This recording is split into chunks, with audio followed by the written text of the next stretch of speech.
الحمد للہ وکفا وسلام علی عباده الذین اصطفا خصوصا علی سید الرسل وخاتم الانبیاء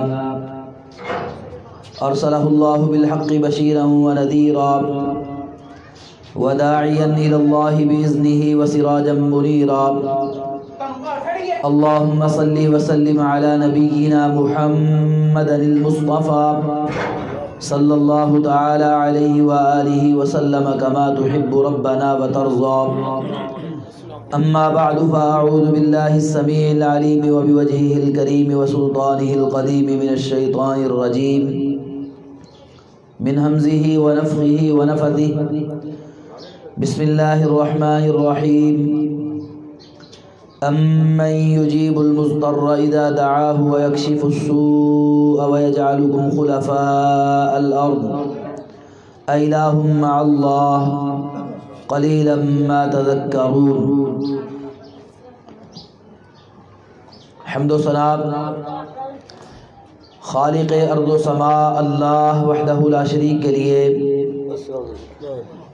درود و سلام پوری کائنات کے امام الانبیاء جناب محمد الرسول اللہ صلی اللہ علیہ وآلہ وسلم کی ذات گرامی پر۔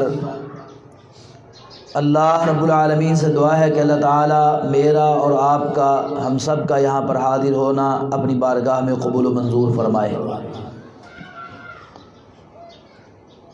درد دل سے دعا کریں، یا اللہ ہم میں سے جو بیمار ہیں، ہمارے اعزاء و اقارب میں سے جو بیمار ہیں، ہمارے دوست و احباب میں سے جو بیمار ہیں، گھروں میں ہیں، جو ہسپتالوں میں ہیں، اللہ تو سب کو شفاء کاملہ عاجلہ عطا فرما۔ ہم میں سے جن کے والدین دنیا سے رخصت ہو چکے ہیں، جو ایمان والے توحید والے ہمارے اعزاء و اقارب میں سے دنیا سے جا چکے ہیں، اللہ ان سب کو معاف فرما کے جنت الفردوس عطا فرما۔ ہم سب حاجت مند ہیں، ضرورت مند ہیں، مشکلات میں پھنسے ہوئے ہیں، مصائب میں گرے ہوئے ہیں۔ حاجت روا و مشکل کشا اللہ تو اکیلا ہے، ہم سب کی حاجتیں، ضرورتیں، مرادیں پوری فرما۔ اس درس قرآن کی برکت سے اس پورے محلے کے اندر ہمارے بہت ہی پیارے ساتھی دوست حاجی منیر صاحب جو اس کے لیے محنت کرتے ہیں، ان کے گھر کے اندر ہم سب کے گھروں میں خیر و برکت عطا فرما۔ مختصر حمد اور صلاح اور دعا کے بعد آج کے درس کے اندر قرآن مجید کی ایک آیت کی تفسیر عرض کرنے کے لیے چند باتیں عرض کروں گا۔ اللہ احکم الحاکمین سے دعا ہے کہ اللہ تعالیٰ مجھے قرآن و حدیث میں سے شرح صدر کے ساتھ حق اور سچ بیان کرنے کی توفیق عطا فرمائے، سن سنا کے سمجھنے اور عمل کرنے کی توفیق عطا فرمائے۔ 20واں پارہ اور ابتدائی آیات میں سے ایک آیت ہے جو آپ کے سامنے تلاوت کی ہے۔ رب کائنات نے فرمایا کہ امن یجیب المضطر اذا دعاہ، کون ہے جو مجبوروں کی، بے بسوں کی، بے کسوں کی، جن کا کوئی نہیں ہے اس دنیا کے اندر، ان کی، لاچاروں کی سنتا بھی ہے اور قبول بھی کرتا ہے۔ جب وہ اس کو پکارتے ہیں، اور نہ صرف سنتا ہے بلکہ وَيَكْشِفُ السُّوءَ، ان کی تکلیفیں، ان کی پریشانیاں، ان کے مصائب، ان کے دکھ دور بھی کرتا ہے۔ وَيَجْعَلُكُمْ خُلَفَاءَ الْأَرْضِ، اور اسی ہستی نے تمہیں زمین کے اندر خلیفہ بنا کے بھیجا ہوا ہے۔ اَإِلَٰهٌ مَّعَ اللَّهِ، کیا اس اللہ کے ساتھ کوئی اور الہ بھی ہے؟ قَلِيلًا مَّا تَذَكَّرُونَ، کم ہی ہو جو تم نصیحت حاصل کرتے ہو۔ اس آیہ مبارکہ کے اندر اللہ رب العالمین نے سب سے پہلے تو اپنی شان بیان کی ہے۔ اَمَّن يُجِيبُ الْمُضْطَرَّ إِذَا دَعَاهُ، کون ہے جو مجبوروں کی سنتا ہے، بے بسوں کی سنتا ہے، بے کسوں کی سنتا ہے، لاچاروں کی سنتا ہے۔ اور اس دور کے اندر، جس دور سے ہم گزر رہے ہیں، ہمارے اس معاشرے کے اندر ہم سبھی بے بس ہیں، سبھی لاچار ہیں، امیر بھی رو رہے ہیں، غریب بھی رو رہے ہیں۔ جس معاشرے میں وزیر اعظم کہتا ہو کہ میری تنخواہ سے میرے گھر کا گزارا نہیں چلتا، تو ہم جیسے ملنگوں کا، درویشوں کا اور فقیروں کا کیا بنتا ہوگا۔ جب بے بسی انتہا کو پہنچ جائے تو اللہ فرماتے ہیں اذا دعاہو، پھر جب لوگ اس کو پکارتے ہیں، اس سے دعا کرتے ہیں، اس کے سامنے جھولی پھیلاتے ہیں، اس کے سامنے التجائیں کرتے ہیں، اس کے سامنے ہاتھ اٹھاتے ہیں، تو پھر وہ مولا سنتا ہے۔ وَيَكْشِفُ السُّوءَ، اور سب کی تکلیفیں بھی دور کرتا ہے۔ دعا کا معنی ہوتا ہے پکارنا، اور اصطلاح کے اندر دعا اس کو کہتے ہیں جب ہم اسپیشل وقت نکال کے حضور قلب کے ساتھ اپنے رب کے سامنے ہاتھ اٹھا کے اس سے کچھ مانگتے ہیں تو اس کو دعا کہا جاتا ہے۔ اور اس آیت کریمہ کے اندر اللہ رب العالمین نے ایک بات تو ہمیں یہ سمجھائی ہے کہ جب بھی مشکل آئے، مصیبت آئے، پریشانی آئے تو اس سے دعائیں کیا کرو، خالق و مالک سے مانگا کرو، اپنی پریشانیاں اس کے سامنے بیان کیا کرو۔ وہ مالک خود مجھے اور آپ کو پکار کے کہتا ہے وَقَالَ رَبُّكُمْ ادْعُونِي أَسْتَجِبْ لَكُمْ، تمہارا رب یہ کہتا ہے مجھے پکارو، مجھ سے دعا کرو، میرے سامنے التجا کرو، حالانکہ میں تمہارے سارے حالات جانتا ہوں، تمہاری ضرورتیں جانتا ہوں، تمہاری مرادیں جانتا ہوں، تمہاری خواہشات کو جانتا ہوں، اور جب تم مانگنے کے قابل نہیں تھے، جب تم بولنے کے قابل نہیں تھے، میں اس وقت تمہاری وہ حاجتیں، ضرورتیں پوری کر رہا تھا، میں بغیر مانگے بھی پوری کر سکتا ہوں۔ جب بچہ ماں کے پیٹ کے اندر ہوتا ہے، میں اکثر مثال دیتا ہوں اپنے رب کی قدرتوں کی۔ دنیا کے بارے میں تو لوگوں کا یہ قول ہے نا کہ بن روئے ماں بھی دودھ نہیں دیتی، بن روئے ماں بھی دودھ نہیں دیتی، دنیا کا یہ اصول اور قانون ہے۔ اللہ اکبر، جب ہم رو نہیں سکتے تھے، اگر ہم روتے بھی تو کسی کو آواز سنا نہیں سکتے تھے، ماں تک کو پتہ نہیں چل سکتا تھا کہ میرے بچہ رو رہا ہے۔ جب ماں کے پیٹ کے اندر تھے تو اس وقت بھی میرا رب ہمیں ماں کے پیٹ کے اندر بند کمرے کے اندر سانس بھی دے رہا تھا، کھلا بھی رہا تھا، پلا بھی رہا تھا۔ وہ چاہے تو یہ سارے کام ایسے کر سکتا ہے، لیکن وہ کہتا ہے مجھے اچھا لگتا ہے، بڑا خوبصورت لگتا ہے جب میرا بندہ میرے سامنے آ کے بیٹھ جاتا ہے نا، ہاتھ پھیلا لیتا ہے، اٹھا لیتا ہے۔ ان ربکم حی کریم یستحیی عن عبدہ اذا مد یدیہ الیہ ان یردہما صفرا، رسول اللہ صلی اللہ علیہ وسلم نے فرمایا تمہارا رب بڑا ہی حیا کرنے والا ہے، بڑا معزز عزت والا ہے، بڑا کریم ہے۔ وہ کہتا ہے جب میرا بندہ میرے سامنے آ کے بیٹھ جاتا ہے، میرے سامنے جھک جاتا ہے، میرے سامنے ہاتھ پھیلا لیتا ہے، اذا مد یدیہ الیہ، اس کے ہاتھ میری طرف اٹھے ہوتے ہیں، دل کے اندر ایک امید بندی ہوتی ہے، مجھے پکار رہا ہوتا ہے، مجھ سے التجائیں کر رہا ہوتا ہے، مجھ سے دعائیں کر رہا ہوتا ہے، اپنی حاجتیں بیان کر رہا ہوتا ہے، عاجزی کا اظہار کر رہا ہوتا ہے۔ جب کوئی مانگتا ہے نا کسی سے، یہ عاجزی کی انتہا ہوتی ہے۔ ہمارا دل کرتا ہے کسی سے مانگنے کو، سچی بات ہے، کسی سے پیسے لینے بھی ہونا تو کوشش کرتے ہیں کہ مانگنا نہ پڑے، اور اپنے پیسے، اپنی تنخواہیں، اپنی مزدوریاں وہ بھی نہیں مانگتے، کسی کے سامنے مانگتے ہوئے انتہائی ذلت کا مقام ہوتا ہے مانگنا۔ تو یہ عاجزی، جب میرا بندہ میرے سامنے بیٹھ کے اس طرح عاجزی کا اظہار کرتا ہے نا، یستحیی عن عبدہ، مجھے اتنا پسند آتا ہے، اتنا اچھا لگتا ہے، اتنا خوبصورت لگتا ہے، پھر مجھے حیا آتی ہے اپنے بندے سے ان یردہما صفرا، کہ میں اس کے ہاتھوں کو خالی لٹا دوں۔ اللہ اکبر۔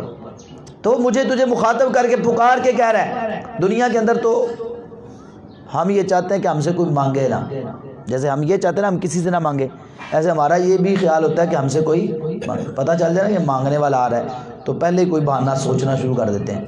ہمارے جیسے مولوی کسی دکان پہ چل جائے نا تو دکاندار سوچتا ہے مولوی آ گئے نے کچھ منگنا ہی ہے، مسجد واسطے منگن گے، مدرسے واسطے منگن گے، مسجد دے مولویاں نو اسی لا ہی انہاں کہ دیتا منگن تے بیچاریاں نو۔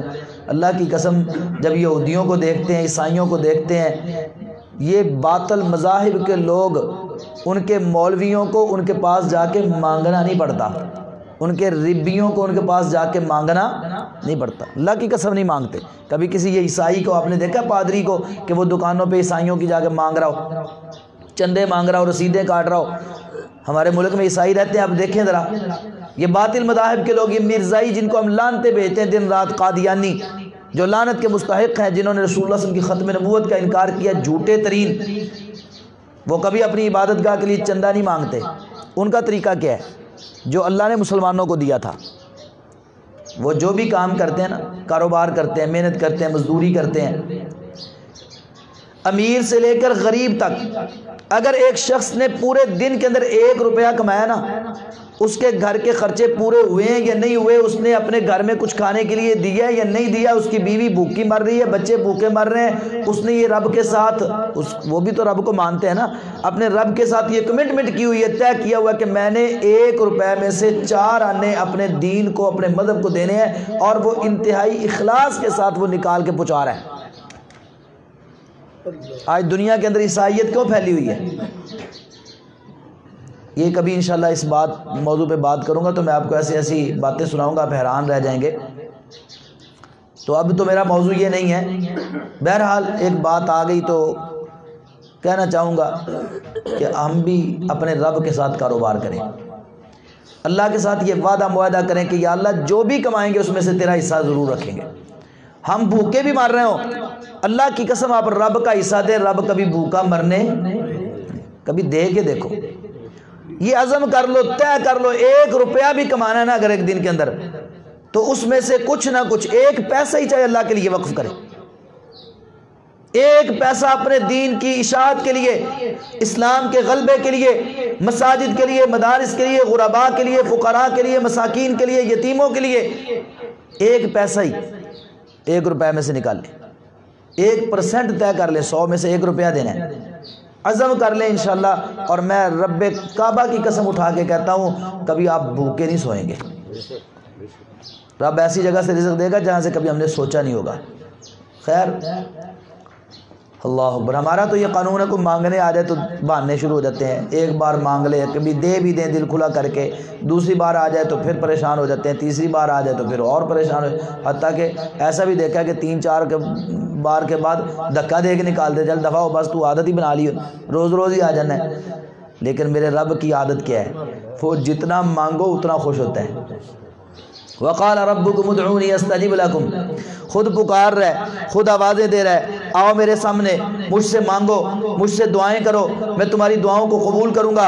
اور جو نہیں مانگتے اللہ کو پسند نہیں ہے. اللہ کیا کہتے ہیں؟ ان الذین یستکبرون عن عبادتی سیدخلون جہنم داخرین. جو مجھ سے مانگنے سے تکبر کرتے ہیں، جو مجھ سے نہیں مانگتے، اللہ کہتا ہے وہ تکبر کرنے والے اور متکبر ہیں. اور جو مجھ سے مانگنے سے، میری عبادت سے تکبر کرتے ہیں، سیدخلون جہنم داخرین، ان کو میں جہنم کے اندر داخل کروں گا. ہم اپنے رب سے کبھی بھی غنی نہیں ہو سکتے، کبھی بھی بے پرواہ اور ہونے کی کوشش بھی نہیں کرنی.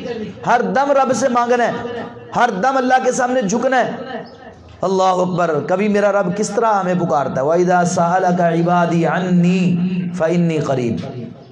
اے میرے محبوب، جب آپ کے پاس میرے بندے آ کے آپ سے پوچھتے ہیں نا، بتائیے اللہ کے بارے میں، ہم اس کو کیسے پکاریں، کیسے آوازیں دیں، کیسے دعا کریں. بستر کے اندر بیٹھے بیٹھے پکاریں سن لے گا، دل کے اندر پکاریں سن لے گا، یا باہر گلی میں نکل کے پکاریں سنے گا، یا چھت پہ چڑھ کے پکاریں تب سنے گا، یا پہاڑ پہ چڑھ کے پکاریں تب سنے گا. ان کو کہہ دو فَإِنِّي قریب، میں بہت ہی قریب ہوں، اور تمہیں کہیں جانے کی ضرورت نہیں، نہ چھت پہ چڑھنے کی، نہ سیر میں آنے کی، نہ گلی میں آنے کی، نہ پہاڑ پہ چڑھنے کی. تم دل میں پکارو، اجیب الدعوۃ الداعی اذا دعانی، جب بھی پکارو گے میں تمہاری دعا قبول کروں گا. پکارو تو صحیح، آؤ میرے سامنے جھک جاؤ. اور کچھ خاص وقت ہوتے ہیں جب اللہ تعالیٰ کی رحمت بڑی ہوتی ہے. اللہ اکبر. دعاؤں کے اوقات بھی ہیں نا کچھ. رسول اللہ صلی اللہ علیہ وسلم آیا کہ الدعاء بین الاذان والاقامۃ لا يرد. اذان اور اقامت کے درمیان جو وقفہ ہے، کس وقت؟ اذان اور اقامت. دیکھو ساڈے مولویوں کو اللہ تعالیٰ ہدایت دے، نماز پڑھ کے ہاتھ چک کے اجتماعی دعا کرواندے نے.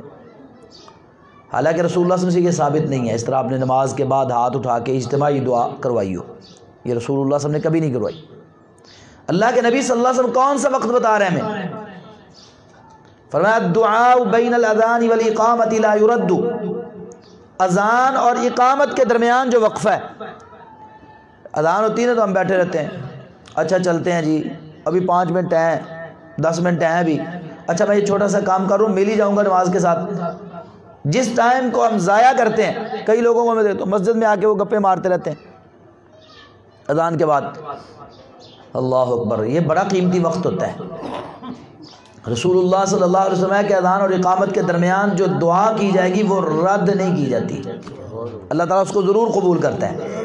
اور یہاں ایک غلط فہمی نہ پڑ جائے اس لیے یہ بات عرض کرنا چاہتا ہوں، نماز کے بعد بھی قبولیت کا وقت ہے، نماز کے بعد بھی قبولیت کا وقت ہے، کیونکہ جب ہم کوئی نیک عمل کرتے ہیں تو اس وقت دعائیں قبول ہوتی ہیں۔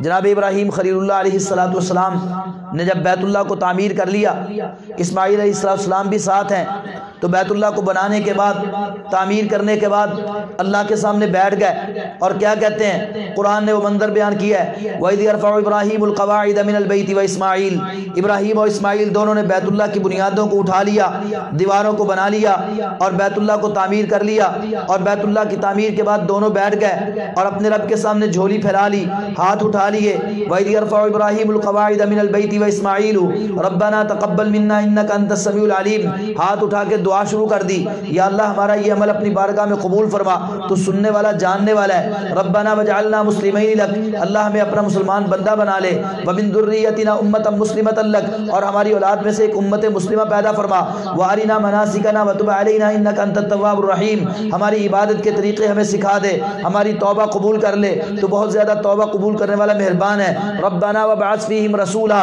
اللہ ہماری اولاد میں سے جو تو امت مسلمہ پیدا کرے اس امت کے اندر ہمارے بیٹے محمد رسول اللہ صلی اللہ علیہ وسلم کو نبی بنا کے مبعوث کر دے۔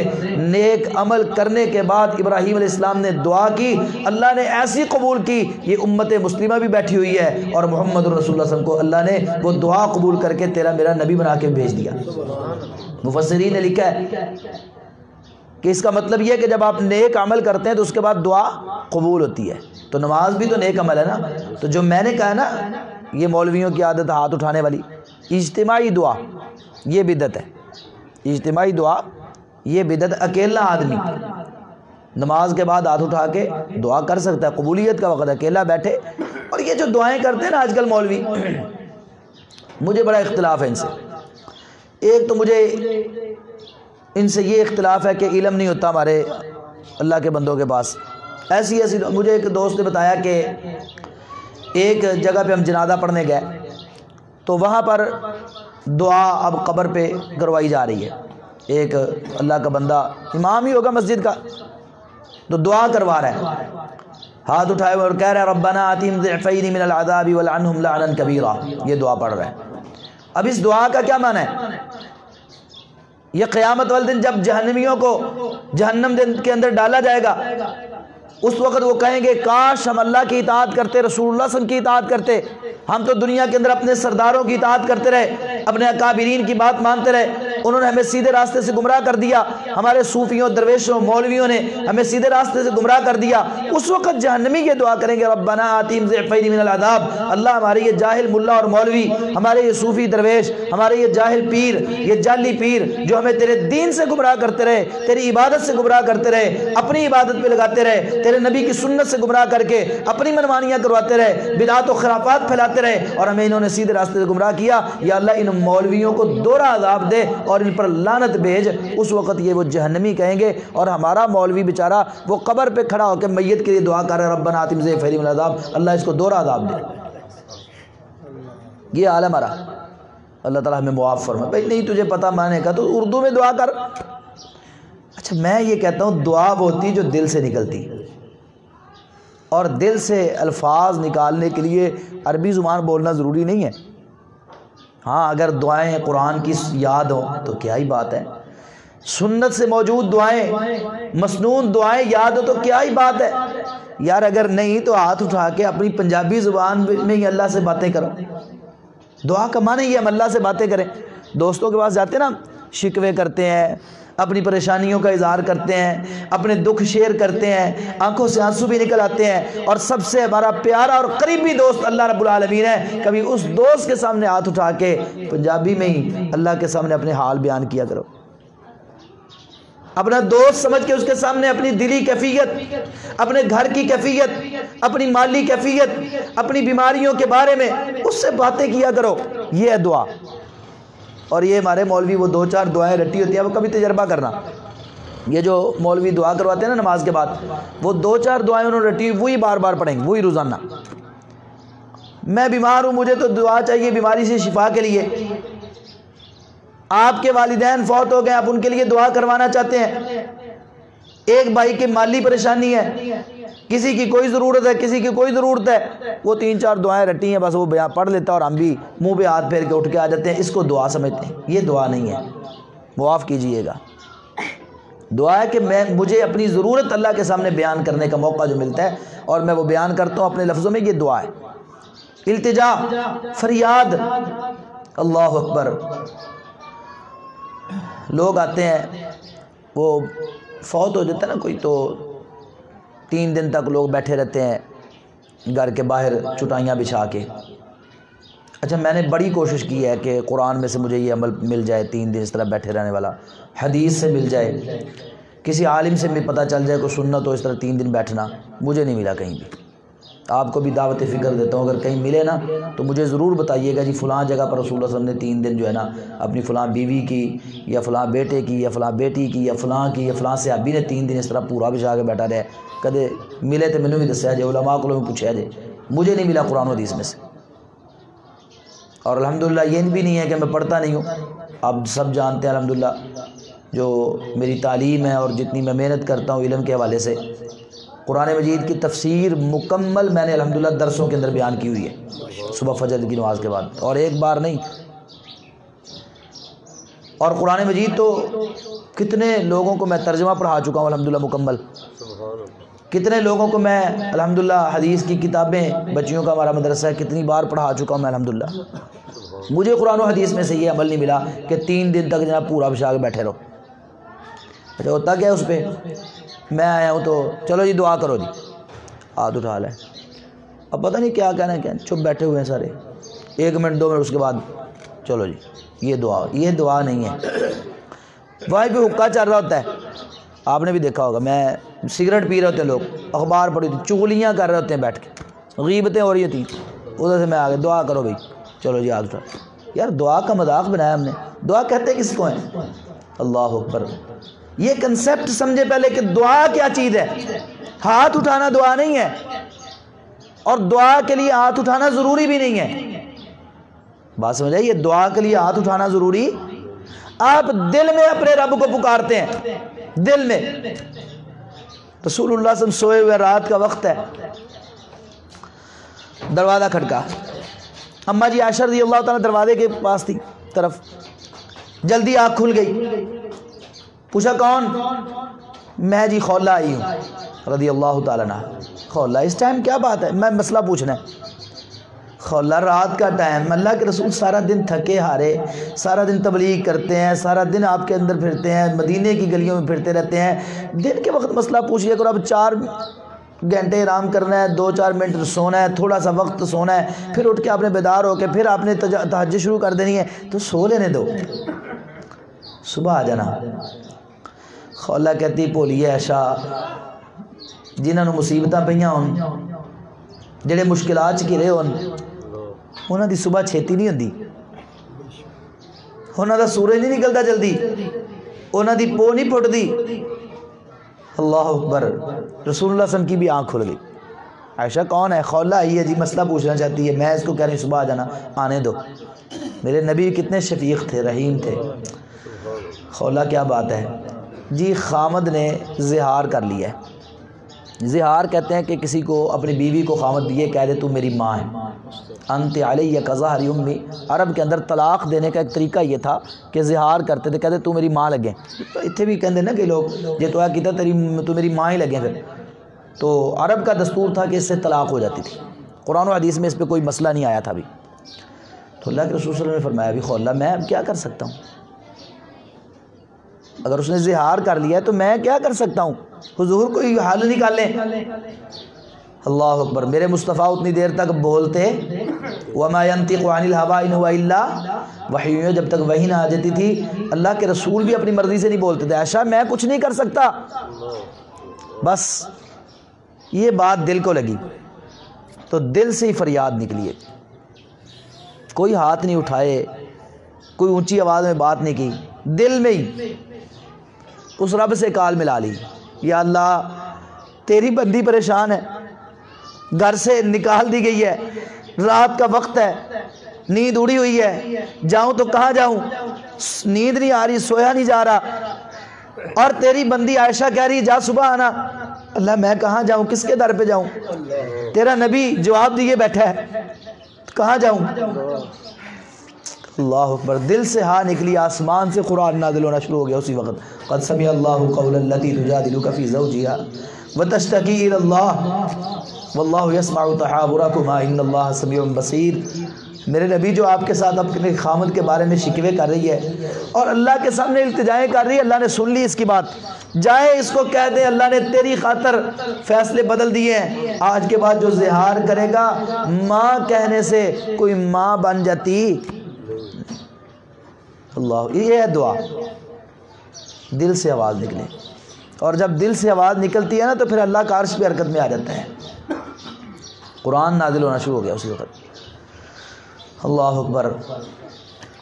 دعاؤں کی قبولیت کے وقت کے بارے میں بات کر رہا تھا، رسول اللہ صلی اللہ علیہ وسلم نے فرمایا کہ جمعہ کا دن ہے، اس کے اندر ایک ایسی گھڑی ہے، ایک ایسا وقت ہوتا ہے کہ جس وقت انسان جو بھی دعا کرتا اللہ تعالیٰ قبول کرتا ہے۔ اسی جمعہ پڑھن جاننا ہی اس ٹائم ہے جدوں مولوی صاحب نماز واسطے مصلے دے کھڑے ہونے لگے ہون۔ کس کس بات کی میں بیان کروں، ہمارے اندر خامی ہے، سیانے کہتے ہیں تاندنی تانی بگڑی ہے، ہر معاملے میں ہم الٹ چلتے ہیں۔ جمعہ کا دن عبادت کے لیے اللہ نے رکھا ہے، دعاؤں کی قبولیت کے لیے رکھا ہے۔ صبح فجر سے ہی اللہ کے رسول صلی اللہ علیہ وسلم اور صحابہ جمعے کی تیاری میں لگ جاتے اور مسجد میں آ کے صحابہ بیٹھ جاتے، نوافل پڑھتے، تلاوت کرتے، دعائیں کرتے رہتے، دعاؤں کی قبولیت۔ اچھا، ایک وقت بڑا ہی خاص ہے، بڑا ہی خاص ہے، وہ رات کا پچھلا پہر ہے، تہجد کا وقت، اور اتنا پیارا وقت ہے، اللہ کی قسم اور میرے رب کی رحمتیں اور شفقتیں دیکھیں۔ اللہ تعالیٰ کا عرش 7ویں آسمان سے اوپر ہے، سدرۃ المنتہا سے آگے۔ جب پچھلا پہر ہوتا ہے رسول اللہ صلی اللہ علیہ وسلم کہ اللہ تعالیٰ آسمان دنیا پہ آ جاتے ہیں، یہ جو آسمان سامنے نظر آ رہا ہے نا۔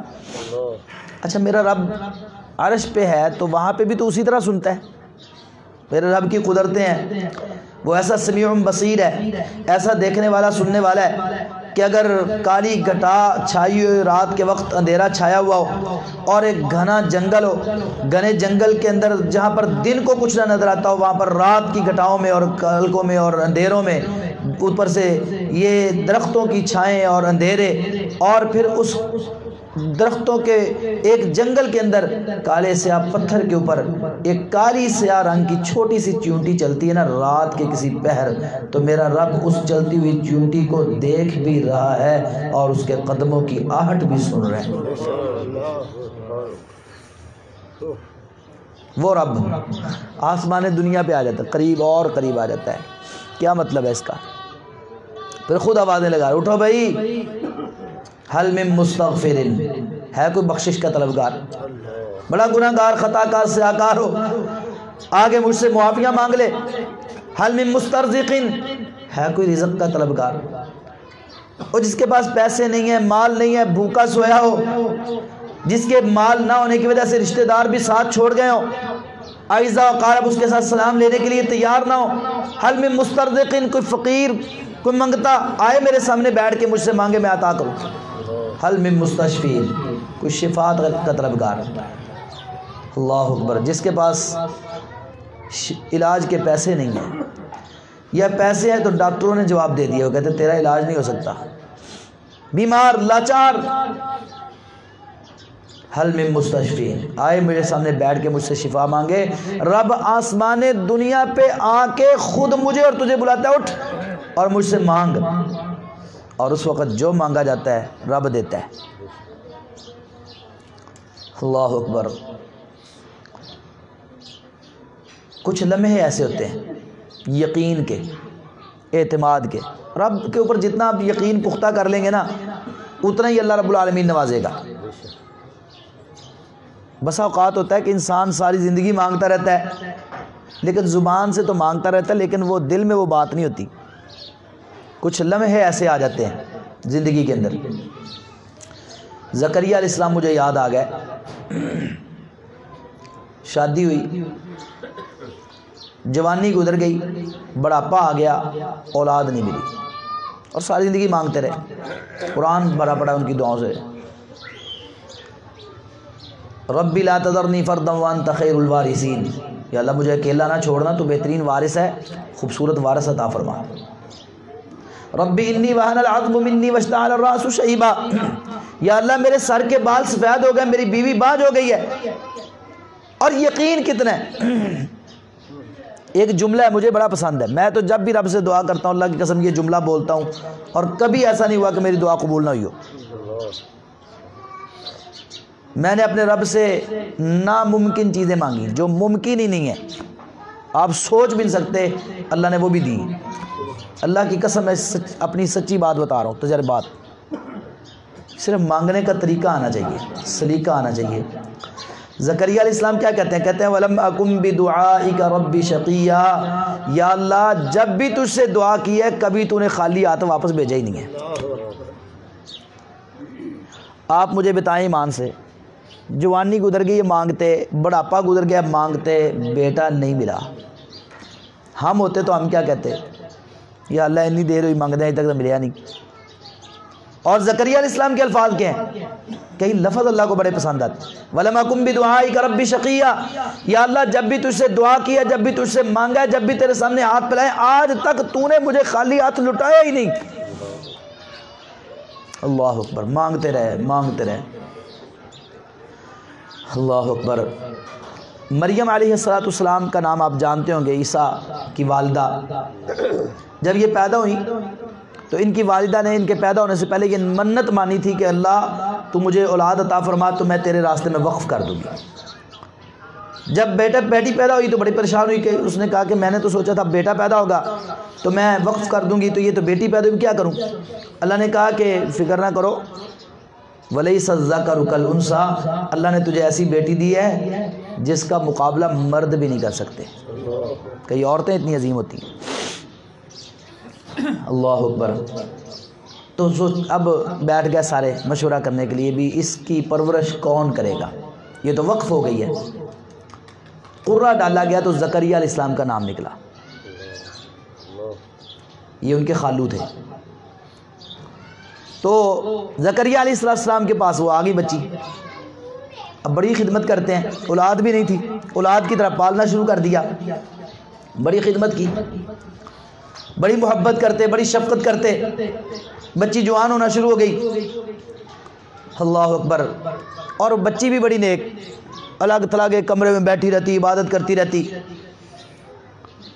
ایک دن ایسا ہوا کہ کمرے کے اندر اس کو بٹھا کے نا، تو بچی تھی، باہر سے دروازہ بند کر گئے اور خود چلے گئے تبلیغ کے کاموں میں لگ گئے۔ جا کے سارا دن اللہ کے دین کی تبلیغ کرتے رہے، لوگوں کو دین سناتے رہے، توحید کا آواز سناتے رہے، بھول گئے کھانا دینا مریم کو۔ بڑے پریشان، جب یاد آئے بڑے پریشان ہوئے، اوہو مریم کو تو آج کھانا ہی نہیں دیا، سارا دن گزر گیا، وہ بیچاری بچی بھوکی تڑپ رہی ہوگی، پریشان ہوگی، باہر سے دروازہ بند ہے، کس کو پکارے گی، بھوک لگی ہوگی، کیا کرے گی؟ بھاگے بھاگے آئے، اللہ اکبر، دروازہ کھولا تو اندر کیا دیکھتے ہیں کہ اندر بے موسم پھل پڑے ہوئے ہیں۔ انا لکی ھذا، مریم کہاں سے آئے ہیں؟ قالت هو من عند اللہ، کہنے لگی اللہ نے دیے ہیں، اللہ نے دیے ہیں۔ ان اللہ یرزق من یشاء بغیر حساب، اللہ جسے چاہے بغیر حساب کے رزق دیتا ہے۔ جب مریم کے سامنے بے موسم پھل پڑے ہوئے دیکھے نا، اب دیکھو اللہ تعالیٰ نے کیسا وہ منظر بنا دیا ہے، وقت آ گیا نا، یقین کی ایسی کیفیت پیدا ہوئی دل کے اندر، اللہ رب العالمین پر اعتماد اور قبولیت کا پورا یقین، ایسی کیفیت پیدا ہوئی، فوراً ہی کہتے ہیں ہنالک دعا زکریا ربہ، ہاتھ اٹھا لیے رب کے سامنے، رب حب لی من لدنک ذریۃ طیبہ، یا اللہ اگر تم مریم کو بے موسم پھل دے سکتا ہے جہاں وسائل کوئی نہیں، کوئی آ نہیں سکتا، جا نہیں سکتا اپنی جناب سے، تو یا اللہ اس زکریا اپنے بندے کو بے موسم بیٹا نہیں تو دے سکتا۔ اللہ اکبر۔ مانگتے پہلے بھی تھے لیکن یہ سامنے معجزہ دیکھ کے جو ایک یقین پیدا ہوا نا، جس اخلاص سے، جس دل سے، جس للہیت سے، جس خضوع و خضوع سے اور جس محبت سے، یقین سے اب مانگا ہے نا، فوراً اللہ کا عرش حرکت میں آ گیا۔ جاؤ جبریل جا کے میرے بندے زکریا کو بتا دو، یا زکریا انا نبشرک بغلام اسمہ یحییٰ لم نجعل لہ من قبل سمیہ۔ زکریا آج تیرا مانگنے کا انداز ہی بڑا پیارا تھا، آج ہماری رحمت جوش میں آ گئی ہے۔ زکریا ہم تجھے بیٹے کی خوشخبری دیتے ہیں، بیٹا بھی دیتے ہیں، اس کا نام بھی دیتے ہیں یحییٰ لم نجعل لہ من قبل سمیہ، اس سے پہلے کسی کا ایسا نام نہیں رکھا تھا، ایسا نام بھی دیتے ہیں، بے موسمہ بیٹا دیں گے اور پھر اس کو نبی بھی بنائیں گے۔ یہ ہے دعا۔ کبھی بچہ دیکھا ہے چھوٹا، وہ باپ سے پیسے مانگتا ہے، نہیں دیتا، وہ کپڑے پکڑ کے کھینچنا شروع کرتا ہے، ابو پیسے دے، نہیں دیتا، اچھا تھوڑی دیر وہ رونا شروع کر دیتا ہے، نہیں دیتا، پھر کیا ہوتا ہے؟ زمین پہ لیٹ کے لیٹنیاں مارنا شروع کر دیتا ہے۔ باپ دیتا ہے کہ نہیں؟ کبھی زمین پہ اس طرح لیٹنیاں مارو رب کے سامنے، اور رب کے سامنے لیٹنیاں مارنے کا کیا طریقہ ہے؟ کسی کو پتہ ہے رب کے سامنے کیسے لیٹنیاں مارنی؟ سجدہ کریں، اپنی ناک، اپنی جبین نیاد اللہ کے قدموں میں رکھ دیں، یا اللہ یہ تیرا بندہ پڑا ہوں، سر تب اٹھاؤں گا جب تو دے گا، اور مجھے تو جب دعا کرنی ہوتی میں تو 2 نفل پڑھتا ہوں، ہاتھ اٹھاتا ہوں اور دوران دعا سجدہ کرتا ہوں، سجدے میں جا کے رب سے مانگتا ہوں، اللہ اکبر، رو رو کے رب کو سے مانگو۔ جب انشاءاللہ اس انداز سے مانگو گے تو میں رب کعبہ کی قسم اٹھا کے کہتا ہوں کہ اب کی کبھی دعا رد نہیں ہوگی۔ دعائیں قبول کیوں نہیں ہوتی؟ اس کی بھی کچھ وجوہات ہیں نا۔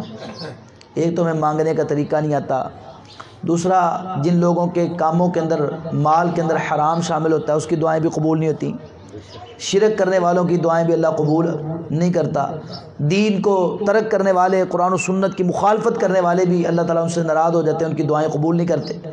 کچھ اپنے اوپر بھی نظر ثانی کرنی، ہم اپنے اوپر نظر ثانی نہیں کرتے، اللہ کا قصور نکالتے کہ جی ہماری تو دعائیں قبول نہیں ہوتی۔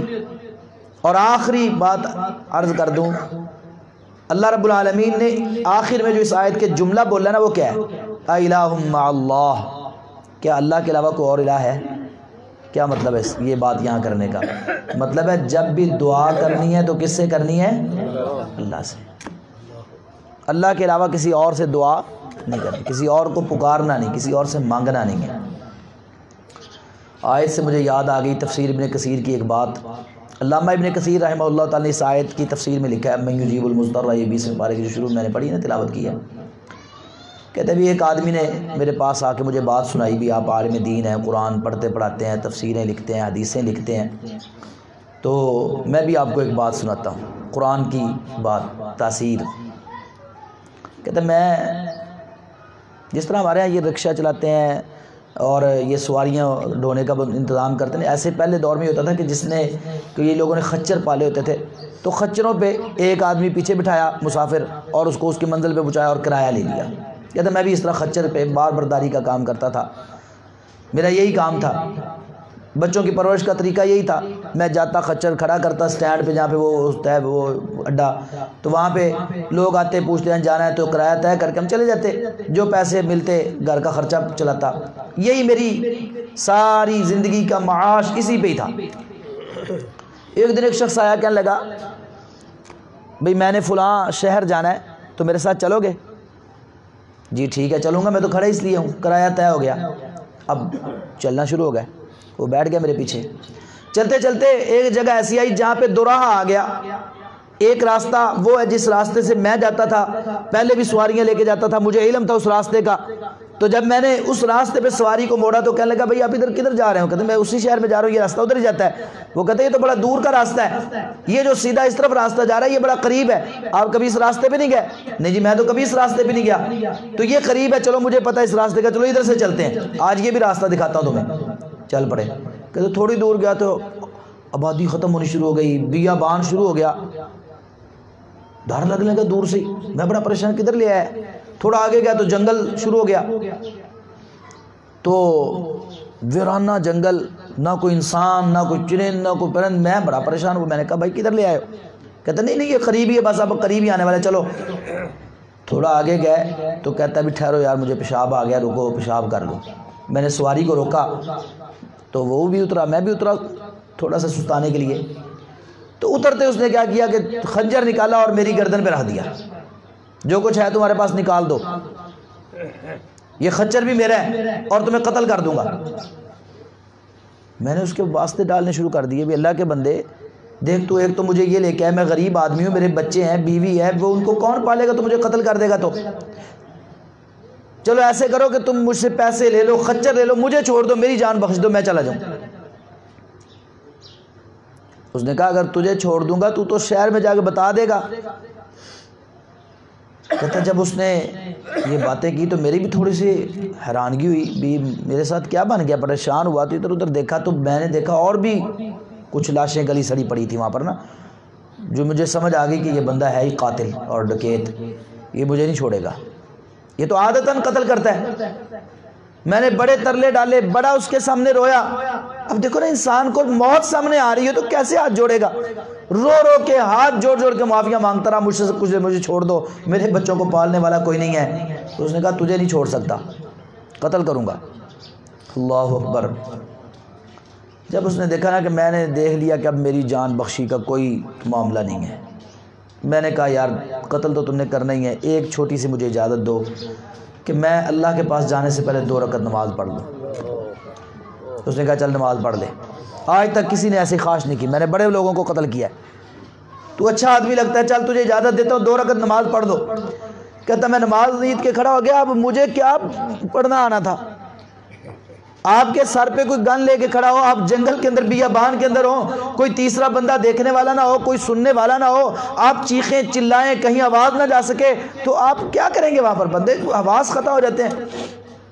کہتا میں کھڑا ہوں، یاد ہی کچھ نہیں آ رہا، سبحانک اللہ بھی بھول گیا، اللہم باعث بھی نہیں بھول گیا، سورۃ الفاتحہ بھی بھول گیا، کیا پڑھنا ہے، کہاں پر آؤں، آنکھوں سے آنسو جاری ہیں، روئی جا رہا ہوں، کچھ یاد ہی نہیں آ رہا، پریشان ہوں. تو کہتا مجھے یہ آیت یاد آ گئی، امن یجیب المضطر اذا دعاہ. کون ہے جو مجبوروں کی سنتا ہے، بے بسوں کی سنتا ہے، بے کسوں کی سنتا ہے؟ امن یجیب المضطر اذا دعاہ ویکشف السوء ویجعلکم خلفاء الارض الہ مع اللہ قلیلا ما تذکرون. کہتا مجھے کچھ بھی نہیں یاد آ رہا تھا، یہ آیت یاد آئی، آنکھوں سے آنسو جاری ہیں، زبان لڑک رہی ہے اور زبان پریشان ہے اور سارا جسم کانپ رہا ہے، زبان کانپ رہی ہے اور کانپتے ہونٹوں کے ساتھ زبان کے مجھ سے بس یہی آیت میں پڑھی جا رہا ہوں، امن یجیب المضطر اذا دعاہ امن یجیب المضطر اذا دعاہ امن یجیب المضطر. اچانک ایک گھوڑ سوار آیا، اس نے تلوار نکالی اور اس کو قتل کر دیا، قاتل کو، ڈکیت کو. میں نے فوراً نماز چھوڑی، میں نے کہا یہ کیا ہوا ہے؟ پیچھے مڑ کے دیکھا تو وہ قتل کر کے جان ہی لگا تھا اس کو، کہ میں آگے بڑھ کے اس کے قدموں کو میں نے پکڑ لیا، پاؤں کو، گھوڑے پہ بیٹھا ہوا تھا، میں نے روک لیا. میں نے کہا بھائی آپ کون ہیں، کہاں سے آئے ہیں، کس نے آپ کو بھیجا ہے؟ وہ چپ. میں سوال کر رہا ہوں، بتا ہی کچھ نہیں رہا، نہ چہرہ دکھا رہا ہے. بھائی آپ کون ہیں بتاؤ تو صحیح. میری آواز کہیں جا نہیں سکتی، میں نے کسی کو پکارا نہیں، اس نے کسی کو آواز دینے کا موقع نہیں دیا، یہاں کوئی شخص نظر نہیں آ رہا تھا، آپ کہاں سے آ گئے، کس نے آپ کو بھیج دیا ہے؟ اس نے اتنا کہا، اس نے بھیجا ہے جس کے بارے میں یہ تو کہہ رہا تھا نا، امن یجیب المضطر اذا دعاہ ویکشف السوء ویجعلکم خلفاء الارض، یہ اسی رب نے مجھے بھیجا ہے اس کو قتل کرنے کے لیے اور تیری جان بچانے کے لیے. اللہ اکبر. یہ آیت یاد کر لیں، یہ آیت ہے، اس طرح کی کوئی آیتیں ہو نا وہ یاد کر لیا کرو، اس کو اپنا وظیفہ بنا لیا کرو. امن یجیب المضطر اذا دعاہ ویکشف السوء ویجعلکم خلفاء الارض الہ مع اللہ قلیلا ما تذکرون. اگر اس کی اللہ اتنی بڑی مصیبت ٹال سکتا ہے تو ہماری بھی چھوٹی موٹی پریشانیاں انشاءاللہ اس آیت سے. تو یہ وظیفہ یاد کر لیں، اس کو 20ویں پارے میں ہے، یہ 20ویں پارے کی تیسری آیت ہے، یہ 20واں پارہ نکالیں گے نا آپ تو پہلی آیت چھوڑ کے، دوسری چھوڑ کے، تیسری آیت یہ امن یجیب المضطر اذا دعاہ. اس کو یاد کر لیں انشاءاللہ. میرا ایمان ہے جب بھی کسی بھی مجبوری میں آپ اس کو پڑھیں گے اللہ وہ پریشانی دور کر دے گا. اللہ ہم سب کی پریشانیاں دور فرما، اللہ ہمیں اپنے سامنے جھکے رہنے کی توفیق عطا فرما. آمین. وما علیہ الا البلاغ المبین. دعا کر دیں.